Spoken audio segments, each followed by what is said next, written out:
Welcome to NFL Nexus. The Seattle Seahawks are Super Bowl champions. Again. After years of being, pretty good but not great, they've finally climbed back to the top of the mountain. But this one feels different. This doesn't just feel like the end of a great season, it feels like the beginning of something much bigger. It feels like the foundation of the NFL's next potential dynasty. Seriously, the pieces are there, the philosophy is kind of radical, and the energy, you can just feel it.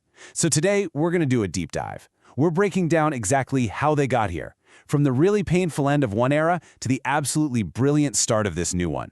We'll get into what makes this team so unique in today's NFL and lay out the case for why this championship might just be the first of many. So here's our game plan. We're going to kick things off with a pure, unfiltered joy on the streets of Seattle, a party for a city that has been absolutely starved for this. Then we got to hit rewind and look at the Pete Carroll and John Schneider era, the foundation, the triumphs, the heartbreaks that set the stage for everything.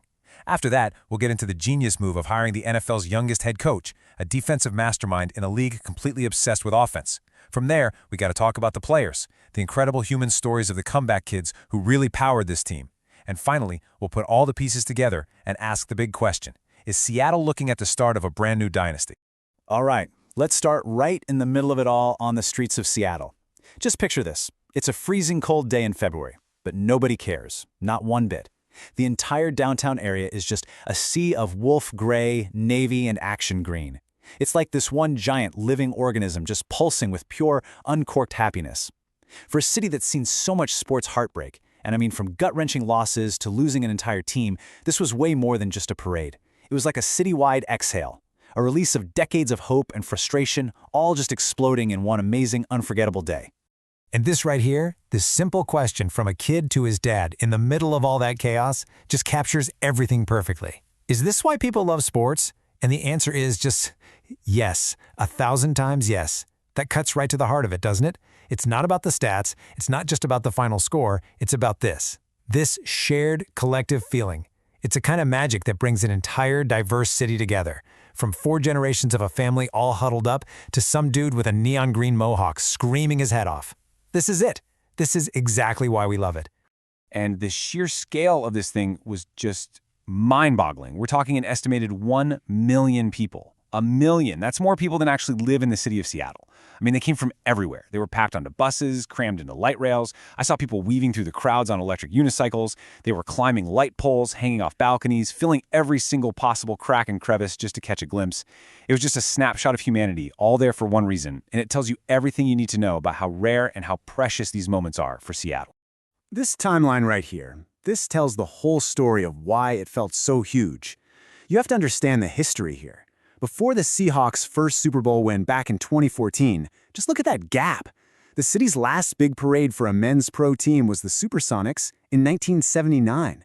That's a 35-year drought. An entire generation grew up without ever seeing something like this. And look, the Seattle Storm and the WNBA are an absolute dynasty, and it brought incredible championships to the city. But an event that literally shuts down the entire region like this, it's been so rare.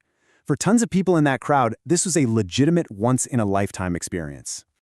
So how in the world did they get here?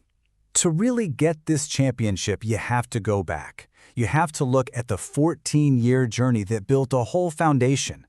We have to talk about the era of Coach Pete Carroll and GM John Schneider. When they showed up together way back in 2010, they didn't just tweak the roster. They completely changed the culture, the attitude, the expectations. They built a monster from the ground up. That 14-year partnership was something else. It produced 137 wins, 10 playoff trips, and 2 Super Bowls you will never, ever forget.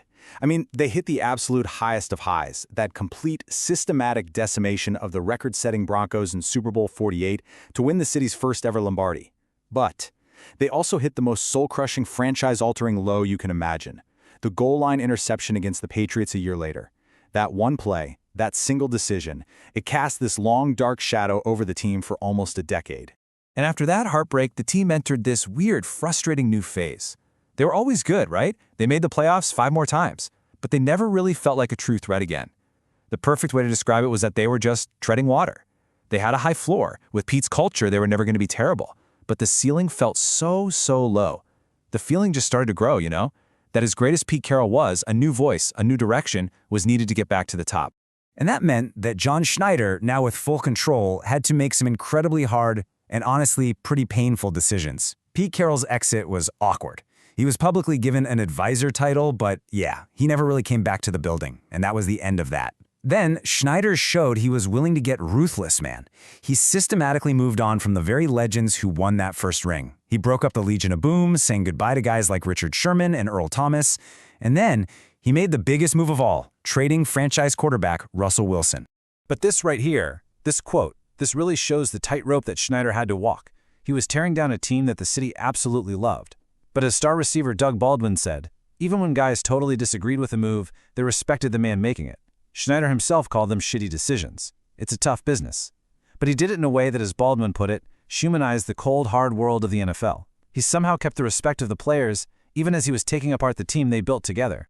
So all of that painful deconstruction, it paved the way for one of the boldest, most counterculture hires the NFL has seen in a long time. In a league that is absolutely obsessed with finding the next young offensive genius, the next Sean McVay, John Schneider zagged. He totally ignored the trend. He didn't look for an offensive guy. He went out and hired a defensive mastermind. So, meet Mike Macdonald. At just 36 years old, he becomes the youngest head coach in the entire league. We're talking about a legitimate millennial born in 1987. And get this, Schneider was so sure Macdonald was his guy, he was reportedly actively rooting for the Ravens to lose the AFC Championship just so he'd have a chance to interview and hire him. Macdonald isn't just a coach. He's a schematic wizard. A football nerd whose complex, shape-shifting defenses were already giving the best offensive minds in the league absolute fits. And hey, you don't have to take my word for it. Just listen to Tom Brady. After playing against Macdonald's defense in Baltimore, the GOAT himself was blown away. He said Macdonald reminded him of the offensive genius of Josh McDaniels, but on the defensive side of the ball. Brady talked about his insane attention to detail, the nuance, and the confusing swarming looks his defenses throw at you. I mean, coming from number 12, that's about the best stamp of approval you can possibly get. So, what is the secret sauce here? Let's break down this philosophy, because it's basically a direct counterattack on modern offense. It's all about creating chaos and hesitation. First, his defenses show you all sorts of different disguised looks before the snap. Guys are moving, shifting. The quarterback has no idea what he's looking at. This forces the QB to solve the puzzle after the snap, which is a total nightmare in the NFL. Then, he takes away the big play by keeping two safeties deep most of the time. No easy home runs. And here's the key. The absolute holy grail of modern D, he figures out how to stop the run without sending a bunch of extra guys. That means he can defend the run and the pass with the same group of players, making them totally unpredictable. It's a system designed to short-circuit the modern offense. But listen, a brilliant scheme is just chalk on a board without the right players to bring it to life. And this Seahawks team, it was truly defined by these incredible stories of resilience, redemption, and just pure heart. This wasn't just a team of first-round picks. So let's meet the comeback kids who made this whole thing possible. And you got to start at quarterback with Sam Darnold. The guy was the 3rd overall pick, and he was basically written off as a bust after really tough years with the Jets and the Panthers. You know, he was famous for that seeing ghosts comment and just making killer mistakes. But that super laid-back, surfer dude vibe, it hid a really tough competitor. And in Seattle, with the right system, the right coaches, the right players around him, he finally put it all together. He played with this calm confidence, completed one of the great career comebacks we've seen, and quieted every single one of his doubters on the biggest stage imaginable. And then you've got the amazing story of Rashid Shaheed, an undrafted player from a small school who clawed his way into the league as a great return man for the Saints. But then, for some reason, the Saints just stopped using him. The Seahawks saw a guy being totally misused, traded for him at the deadline, and immediately just unleashed him. He wasn't just a return guy anymore. He became a game-breaking weapon. His speed, his versatility, it changed the whole dynamic of the team down the stretch. He was the spark they were missing. And his incredible performance, it was fueled by something so much deeper. During all the craziness of Super Bowl week, his family back home was dealing with a terrible loss. His grandfather had passed away, and they made the unbelievably hard choice not to tell him, to keep him focused on the game. He said later he could feel something was off, but he played through it. And when he finally found out, standing on the field with confetti falling all around him, a world champion, he dedicated the whole thing to his grandfather. It's just a beautiful, powerful reminder of the real human stories happening under those helmets. Okay, so you've got the passion of a city, you've got the smart front office making tough calls, you've got the young genius coach with a revolutionary system, and you've got a roster full of guys who just refuse to quit.